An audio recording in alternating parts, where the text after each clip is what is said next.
Hello dear students, मैं doctor BP Singh Solanki आपको BSc second year botany के फर्स्ट पेपर में इसके पहले एक वीडियो लेक्चर मैंने आपको प्रोवाइड किया था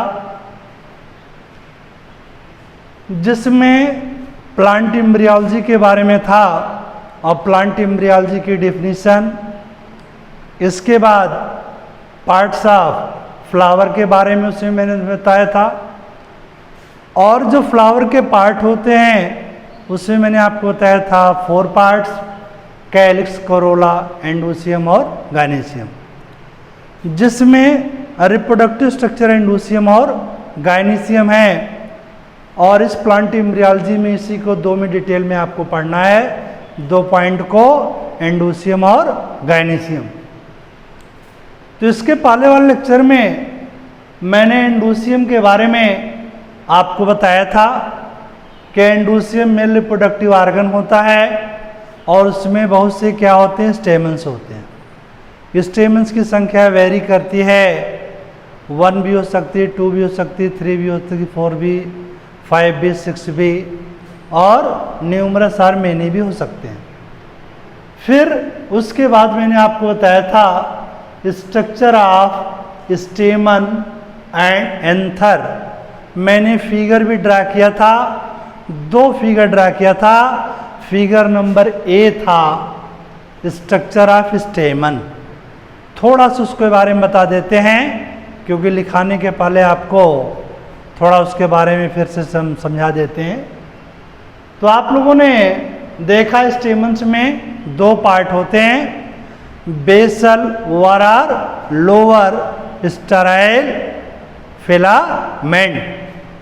अपर फर्टाइल क्या था, एंथर था। और एंथर में कितने लोब थे, 2 लोब्स थे, 2 लोब्स थे। और मैंने आपको बताया था यदि एंथर में 2 लोब्स होते हैं तो उस एंथर को हम क्या बोलते हैं, डाइथिकस एंथर। क्या बोलते हैं हम, डाइथिकस एंथर। और एक्सेप्शनली मैंने आपको बताया था कि कुछ एंजियोस्पर्मिक प्लांट हैं जैसे मालवेसी फैमिली या गुड़हल वाली फैमिली में एंथर में सिंगल लोब होता है और जब सिंगल लोब होता है तो उसको हम क्या बोलते हैं, मोनोथिकस एंथर। मोनोथिकस एंथर बोलते हैं। और इस एंथर के अंदर क्या भरा होता है, पॉलन ग्रेन्स। और पॉलन ग्रेन्स क्या होते हैं, फर्टाइल मेल स्पोर्स होते हैं, फर्टाइल मेल स्पोर्स। और उस पॉलन ग्रेन्स का दूसरा नाम क्या होता है, दूसरा नाम होता है माइक्रो स्पोर्स, क्योंकि ये छोटे साइज के होते हैं। और दोनों एंथर लोब के बीच में कनेक्टिव था और वो कनेक्टिव क्या होता है, स्टेराइल होता है। उसमें वेस्कुलर टिश्यू प्रेजेंट होते हैं जो कि डेवलपिंग पॉलन ग्रेन्स को न्यूट्रिशन प्रोवाइड करने का कार्य करते हैं। और फिगर नंबर बी में क्या था, आप लोगों ने देखा, वह था टीएस ऑफ एंथर था और डाइथिकस एंथर का टीएस था। और आप लोगों ने देखा कि उसके एक लोब में, एक एंथर लोब में 2 माइक्रोस्पोरेंजिया थे। कितने माइक्रोस्पोरेंजिया, 2। दूसरे वाले एंथर लोब में भी कितने थे, 2 माइक्रोस्पोरेंजिया। तो आप लोगों ने देखा डाइथिकस एंथर में कुल कितने माइक्रोस्पोरेंजिया हो गए, 4। कितने हो गए, 4। और अगर मोनोथिकस एंथर होता तब कितने, 2। जब मोनोथिकस एंथर होता तो कितने माइक्रोस्पोरेंजिया होते, 2 होते। क्योंकि मोनोथिकस में कितने लोब होते हैं, सिंगल लोब होता है और एक लोब में कितने होते हैं, 2 माइक्रोस्पोरेंजिया। तो आप लोगों ने दोनों फिगर के बारे में स्टडी कर लिया था इसके पहले लेक्चर में और दोनों पार्ट का आपने नाम नोट कर लिया था। अब इसके बारे में आप लोग नोट कर लीजिए, जो है उसके आगे फर्स्ट हेडिंग देंगे फिलामेंट। फिलामेंट फर्स्ट हेडिंग क्या देंगे? फिलामेंट। अब फिलामेंट में आप जानते हैं ये क्या होता है?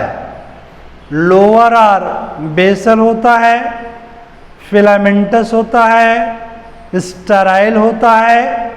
तो आप लोग नोट कर लीजिए इसको, मैं भी नोट कर रहा हूं, आप नोट करते चले इसको साथ साथ। It is basal over or lower sterile part of stamen. Full stop.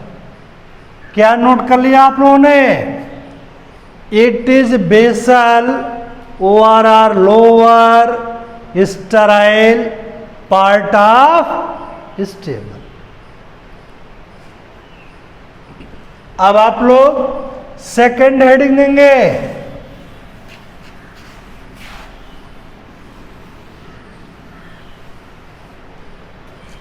Second heading क्या देंगे?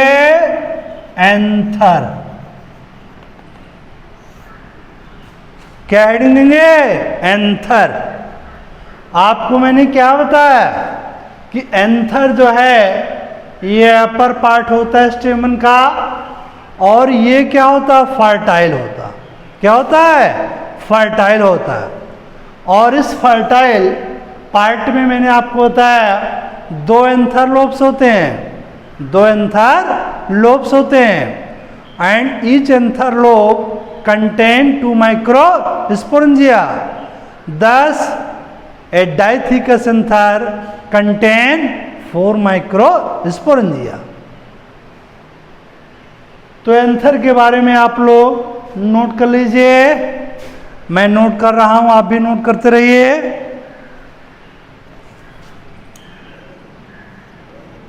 It is upper fertile part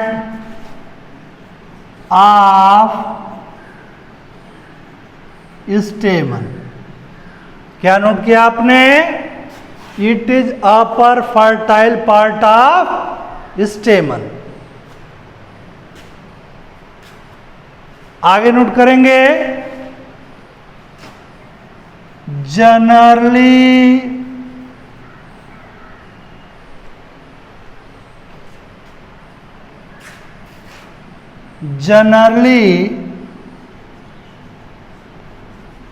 anther consist of 2 anther lobes। 2 anther lobes। Full stop. आगे नोट करेंगे द एंथर विथ है 2 lobes। the anther with 2 lobes is known as diathecus anther। diathecus anther। Full stop. तो क्या note कर लिया आपने? The anther with 2 lobes is known as diathecus anther। Full stop के बाद नोट करेंगे आगे each anther lobe contain 2 TWO2 microsporangia. क्या नोट किया आपने? Each anther lobe contain 2 microsporangia, full stop. thus a dithecus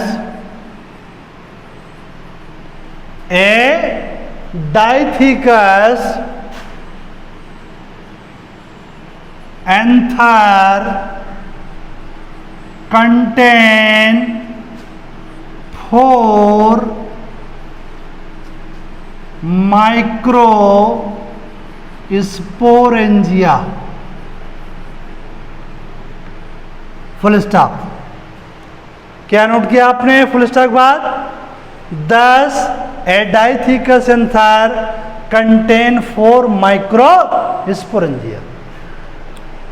इसको आप लोग नोट कर लिए होंगे।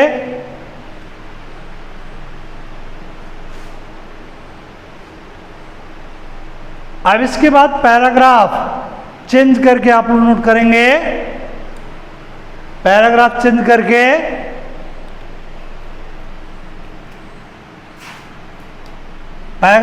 नोट करेंगे। But in some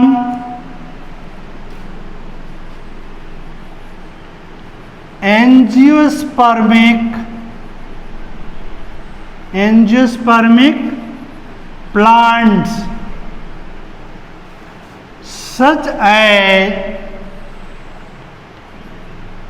in a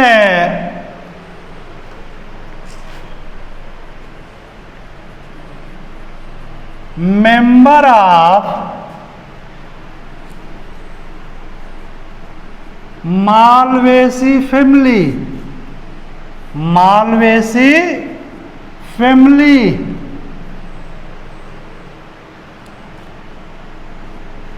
the anther contain only one lobe, full stop. फिर से हम रिपीट कर देते हैं। पैराग्राफ चेंज करने के बाद आपने क्या नोट किया? But comma in some angiospermic plant such as in a member of Malvaceae family, the anther contain only one lobe, full stop के बाद नोट करेंगे फिर आप लोग the anther with one lobe, comma, is known as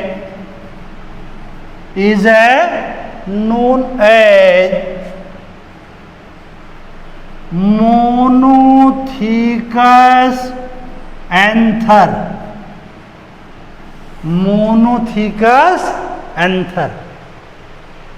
full stop. Monothecous anther को आप लोग under line कर लीजिएगा।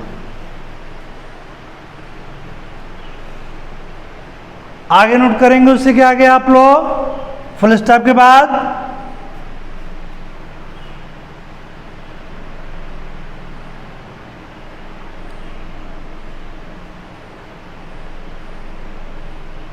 दस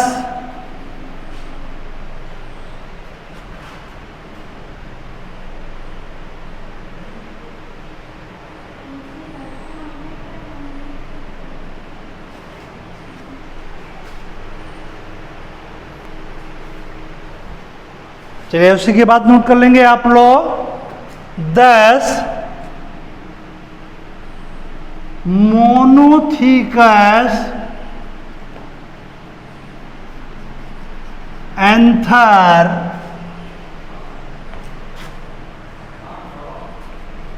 contain 2 microsporangia, 2 microsporangia, full stop. तो आप लोगों ने क्या लिख नोट किया? 10 monothecous anther contain 2 microsporangia, full stop. अब आप लोगों ने देखा कि इस एंथर लोब के बीच में कनेक्टिव टिश्यू भी था। क्या था? Connective tissue. अब उस कनेक्टिव टिश्यू के बारे में भी आपको नोट करना है। तो आप लोग अब पैराग्राफ चेंज करके नोट कर लेंगे।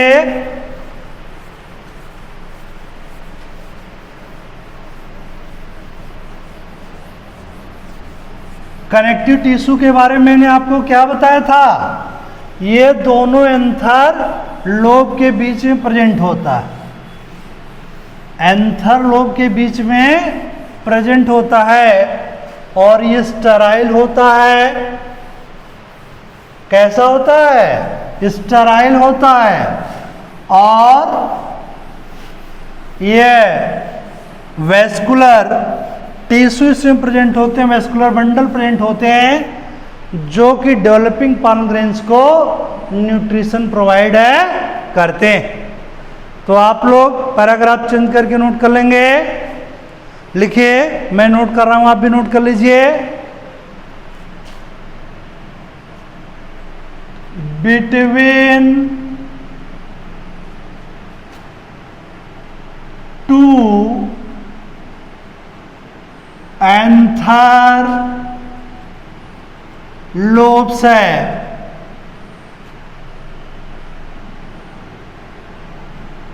Sterile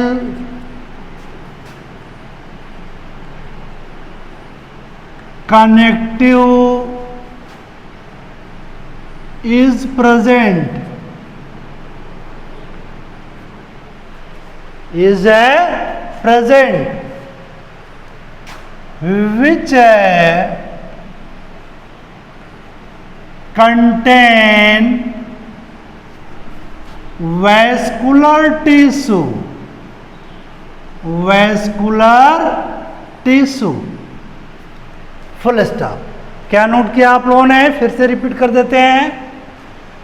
between 2 anther lobes comma sterile connective is a present which contain vascular tissue, full stop. The vascular tissue, the vascular tissue provide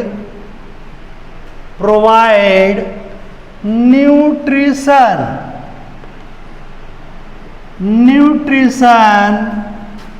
to the developing pollen grains, developing pollen grains, full stop. अब इसके बाद मैं आपको development of anther और microsporangium के बारे में बताऊंगा। ये आपका जो टॉपिक था स्ट्रक्चर ऑफ स्टेमन और एंथर, ये कंप्लीट हो गया।